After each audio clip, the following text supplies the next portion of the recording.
Welcome, one and all, once again. My name's Gareth. I'm joined by Vicky Poole, who has a slightly different personality today because she is the communications coach, and her mission is to help people communicate more effectively with each other. What's today's topic, Vicky? Today's topic is listening to the undercurrents of what people say to you. So the undercurrents, you say? The undercurrents, not undercarriage. Well, easy now. That would be a bit weird. Yeah, it'll be Friday. So the undercurrents of what people say to you. So we all know people who always say sorry. So, I'm sorry. You know, like, I spilled a cup of tea. Oh, I'm sorry. I forgot your cup of tea. Oh, I'm sorry. Let me go and get that now. And when you hear someone say the same thing, or they say things in a certain way, it provides an insight into their psyche and also into their background and experiences. Their background, certainly. I mean, I was brought up to say sorry just for breathing in and out wrongly. It is the English disease, I think, saying sorry for everything. And I think it's You're right. It's the upbringing that leads to that, though, isn't it? Yeah. So when you hear someone saying I'm sorry all the time, it's because they have been told that they're always at fault. Yes. So by being always at fault, someone else is always right. So these people are more likely to be very sensitive to the language that you're saying to them. They're more likely to inadvertently take offense to some of the things that you say to them. And they're more likely to never tell you exactly how they're feeling because they have been conditioned to believe that their opinions don't matter because, I'm sorry, you're right. I think they also, in the modern parlance, if one might use it, they're easily triggered. Is that their trigger points are much more exaggerated versions of stuff that one can understand being triggered. Somebody calling you names or calling you out or making you feel stupid, that's triggering. But sometimes just odd words. I remember a girl I spoke to the other day and I said, I hope this enables you to understand. And she said, understand, that's such a pejorative term. And I said, what do you mean? It means you stand under me. And I said, I stand under you. And I said, no, I didn't mean it that way at all. It's just miscommunication. Yes, it is. And sadly, I mean, you're right. We say things in simple ways that are simple to us, not simple for the other person, because our language is unique to us. And it's going to be unique to our family. So we all know that we say things to our inner circle, which we would never say, or we would phrase very differently to people that we meet in the street, right? It's absolutely cool. So when we're communicating and talking with people in our office or in our lives or at the school pickup, we will be talking as we talk, and we could be triggering other people. Now, unless the other person gives a physical sign that they are triggered, because we receive triggers on a daily basis. What happens is we receive one too many triggers, and it's the straw that breaks the camel's back. You get one more trigger and then you hit overwhelm. And, when we think of overwhelm, we think the kid in the supermarket bashing their hands and their feet on the floor because they can't get what they want. Essentially, that's what's happening to everybody just on the inside of our mind. And we have been conditioned, there's that word again, conditioned, to never show and display our feelings and emotions. Now, this is very common. And what I'm desperately trying to reach people and educate people on is how to share that you have been triggered, or how to listen to the undercurrents of people who are triggered.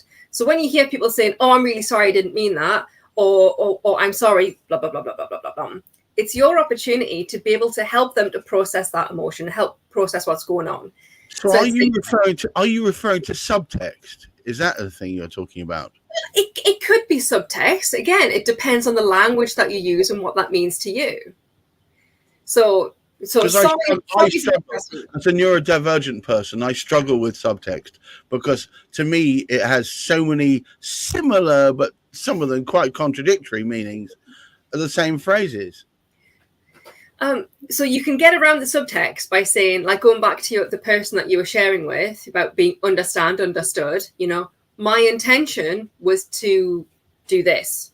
So my intention was to share information in a way that it is understood by you, or in a way that your brain acknowledges and receives the information that I'm sharing.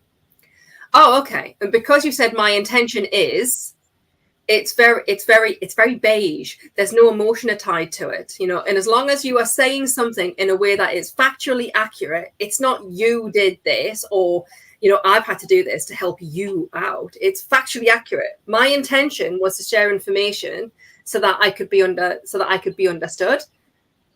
Yep. I mean, my biggest personal trigger at the moment is when I say something which is an inalienable fact.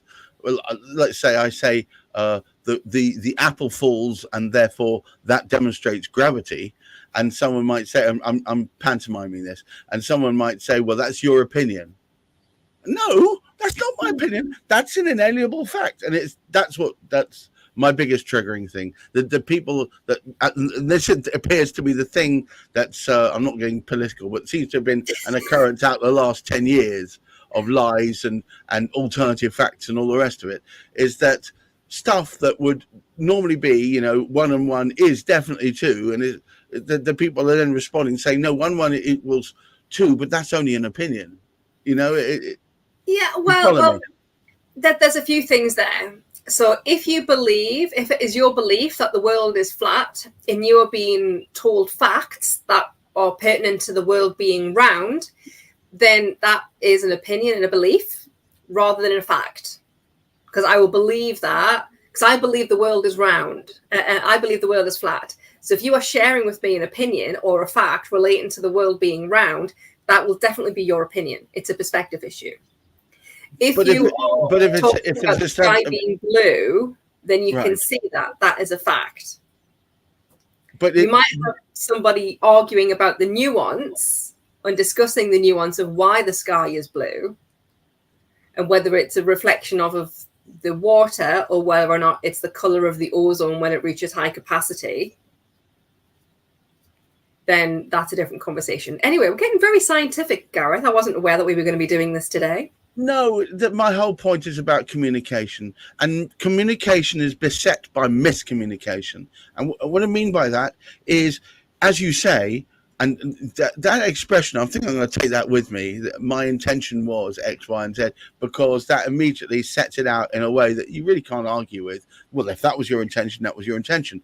If you've misunderstood it, then perhaps the onus is on you to understand what my original intention was. But having said that, with all that in place, when people disagree with the absolutely barefaced obvious that, you know, that white is black and black is white, and they disagree with that, with stuff which is as fundamental as that, it can be very triggering. I don't think it's just for me either. You are right. It's always from a perspective basis. So if you are paddling in a canoe down a river, you're going to see the trees from the side. You're going to see the bark. You're going to see the leaves. If you're flying a drone, you're going to see the river, and then you're going to see the green canopy of the trees. You're not going to see a much wider perspective, right? Exactly. Okay. Exactly. Yeah. So in everything that we do, if we're speaking with someone who is paddling right next to us, they're going to see the same perspective. If the person that we are paddling with is sitting behind us in the same boat and only looking at their drone screen, they're only going to see that perspective. And I think that's where we need to be mindful and share the perspective, you know, of my intention was. I want to go back to I'm sorry. Because when someone says it to us, you know, like we've done something and we are upset and we are triggered, and this is the other side of the I'm sorry. So someone's done something to me and I said, you know, that really hurt me when you did that. And you get the sorry response. I'm sorry. And then you always get you often get a narcissistic response where, oh, I'm sorry you feel that way. It's like, well, don't be sorry. That's the classic politician response, isn't it? I'm sorry if that made you feel upset. Yeah. Well, firstly, that's a gaslighting response because they're trying to invalidate your feelings. Yes. So a really great way to manage someone's narcissism here, because they're trying to belittle you and put you in their place, or to use Gareth's friend's example, they want to stand over you, to be overstood. Yes. Yep. So you respond to that with there's no need for you to apologize for my feelings. I need you to apologize for the action that you did. And it's holding that person to account. You also get something along the lines of, I'm generally like sorry. and then there's no accountability for actions. Yeah, I'm sorry for everything. I'm sorry for whatever it is I'm supposed to be sorry for.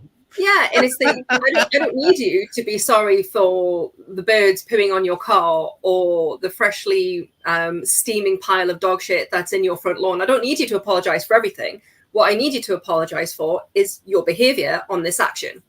And what's really happening here is you're pulling people back and demonstrating to this person that this one particular action is triggering.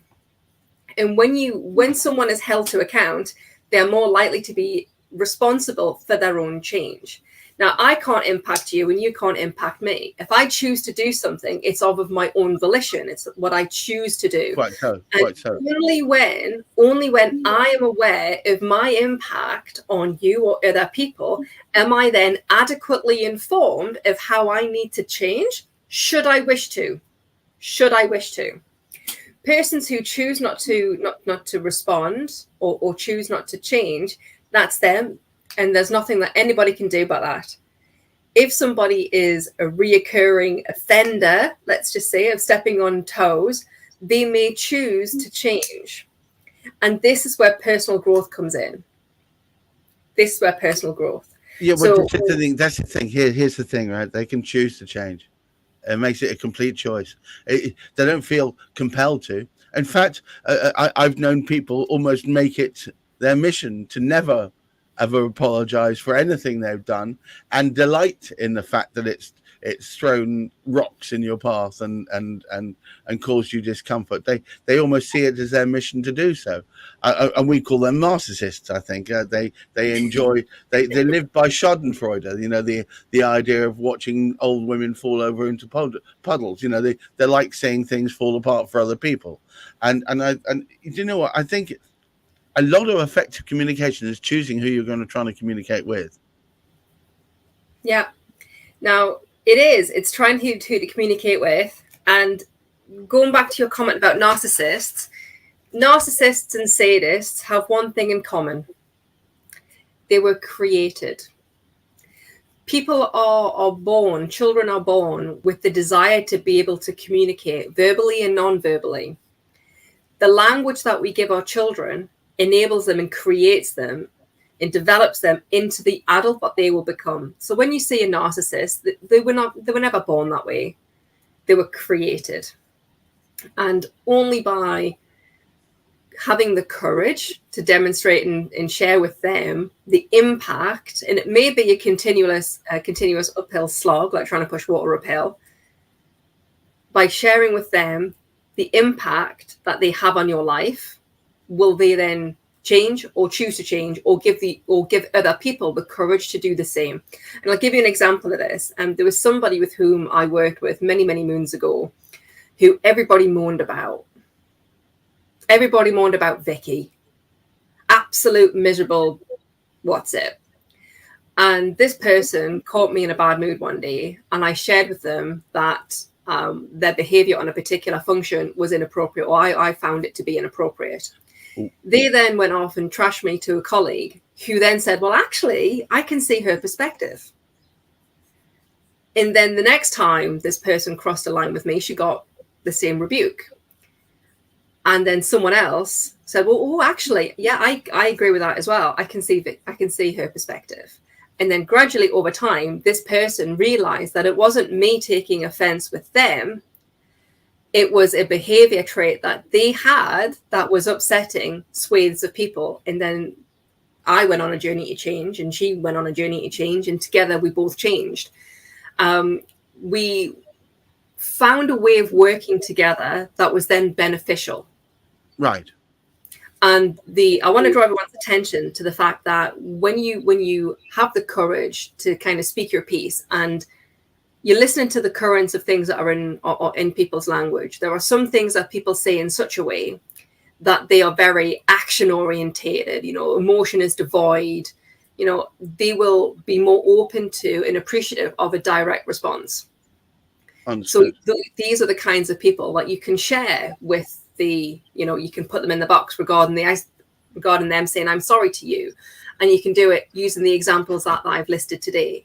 You can also use that experience that I've just shared about a colleague so when you hit a brick wall, to know that you're going to hit a brick wall first before there is a change.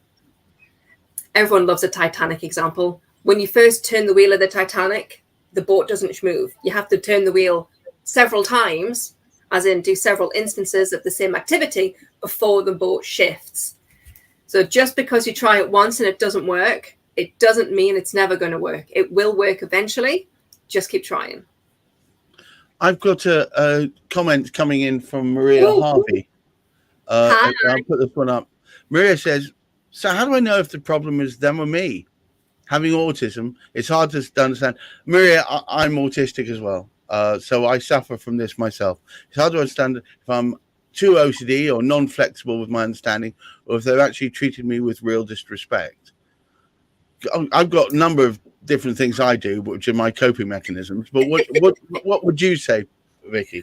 Actually, I'll leave that one up for you so you can. What would I say to that? I would say to you, Maria, think back, or if you're able to act in the moment, do so. If not, go back and actually unpick it later and ask yourself the valuable questions. Why was this triggering for me? Is it because this person has pushed a button, or is it a button that this person can only push? This is something that it's unique to that person. It's likely to be triggering from a disrespect perspective. If this is something that is general and it comes up with lots of different people, it may be your understanding. So what I've got, I think we're connected, Maria. What I'll do is I'll pop you a link to a worksheet that I've got that I use for myself, because I like a good process.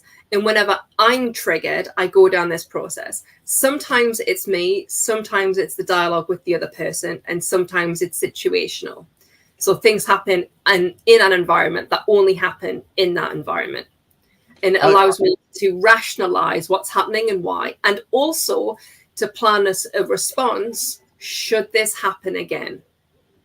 What I would say, Maria, is just so you understand it, because sometimes you get advice from someone who's neurotypical, and you feel, what are they talking about? Not neurotypical. I know this, and I want you to understand it. Vicky and I are both in the neurodiverse category. I'm autistic, and I'll tell you how I deal with stuff. If something triggers me, my normal response is to go very quiet and take myself away from it. What I've done also is I found that if someone triggers me, what I'll do is I'll package it, I'll put a pin in it, and I'll take myself away at a later date and revisit it and think it through. Because often I'll find it's because of somebody else's actions that a long time ago that I find this a mirror image of, that it triggers me. My father used to do a whole bunch of stuff which in hindsight is totally disrespectful, but I didn't realize at the time. I thought it was normal. So when anybody else does it, because I find it upsetting, it triggers me and makes me feel all tight and tensed up inside. So I do that. And then if I can I'll find a way of finding some time with that person alone.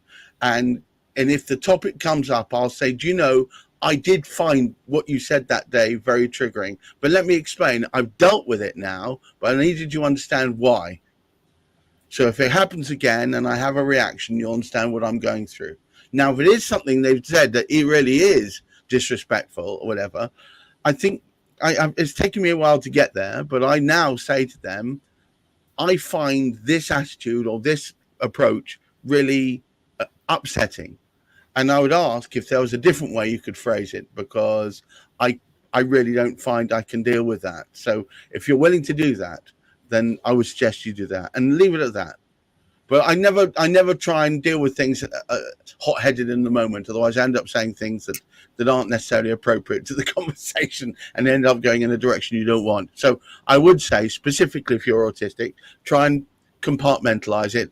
Refer to it later, work it through, find out why it was triggering you, and then if you can, reference it back to the original person. If it's someone, if it's a relationship you don't care about, then if it's a relationship that you don't care about, it is also still valuable to unpack it, because when you understand why you were triggered in that moment, and that's a nice little bit of product placement there by Gareth.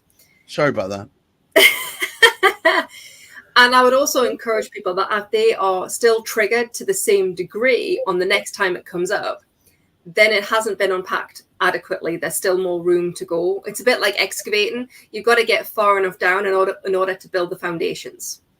So if you are still triggered by the same activity over and over again, then it hasn't been unpacked properly. There is still more room to go. And you can do that with yourself. You can do that with a friend. You can do it with someone you don't know. The most important thing is to get that adequately on how you feel about it and how you can step and how you can mitigate that trigger point happening again, so that you can live an untriggered life, which is where we all want to be, right? So look, thank you very much for taking time out today to talk about all these topics. I always find them to give me another perspective, perhaps in a way, because I tend to be stuck in my ways. I don't really like change. Maria, I'm sure you'll understand all about that. But what I would say is that Vicky and I have been good friends for a long period of time, and her exploration into these areas, which have only taken place over the last 10 years or so, have enabled me to express myself more fully. So I would say catch our transmissions, which tend to be always around about this time, always on a Thursday, and you may find that it opens up ideas and windows in your mind that you had previously had closed. Maria has jumped straight back in there. Here we go. Here's Maria's response. Is very non-confrontational with people, and so was I. But you don't need to be confrontational once you've unpacked it. You can just literally have it conversational. The whole point about this, and she's also given us a lovely compliment, which I'll show in a second. I expect to know it's an unreasonable expectation. I guarantee you, your friends and family, none of them, if you're neurodiverse, will really understand your inner workings. I find even other autistics quite confusing. So you've got to understand, no one will truly understand what's inside there unless you communicate with them. Yeah, and it's being able to share that, being able to share your feelings without judgment or without threat. Because the second that you're saying about you, it feels very personal. So being able to share exactly how you're feeling without the other person being made to feel sad, being made to feel judgmental, things like, well, you know that I would react to that. Why would you do that? Is a great way to kind of build boundaries with people that is non-useful or non-beneficial things. So flipping that round and say, I get really triggered by this event and I'm wondering if we could do things differently because X, Y, Z, because this upsets me for the rest of today or the rest of the day, and I am unable to enjoy myself appropriately with my friends, my family, whatever's going on. So when we bring everything back to me, it diffuses the confrontational aspect, because it's not about you and the thing that you did to me. It's about how I am feeling in this situation, and I am sharing this with the people around me so that we can propose remedial actions to fix it, so that next time something else happens. What I would say, Maria, is what's helped me is having a buddy like Vicky who understands autism, or understands autism words and feelings and responses. So when I say I don't understand why I'm so angry about this, and here's what led to it, she can help me unpack it. I would recommend finding someone like that, or if you get a chance, have a chat to Vicky herself. She's awesome at helping you see things from a new perspective. She's also given us that little lovely comment that she's going to be tuning in again. Oh, fantastic, Maria! Thank you, lovely. Yes, absolutely. If you know of other people that might get something from the interactions that Vicky and I have with each other on Thursdays, then please do get them to come in. There you go. There you go. That makes it all worthwhile, Maria. Yeah, it's a process, Maria. Trust me, I'm an old guy now, and I've only known how I am for less than 20 years. It's a process. Don't be too hard on yourself. Find yourself a rhythm buddy like I've got in Vicky, and you'll find that things start to make far more sense. Look, I need to sign off now, but what I would say is tune up again next Thursday. We'll be covering more topics to do with communications, effective communications with neurodiverse, neurotypical, everything in between. Thank you so much, Vicky. Any last words?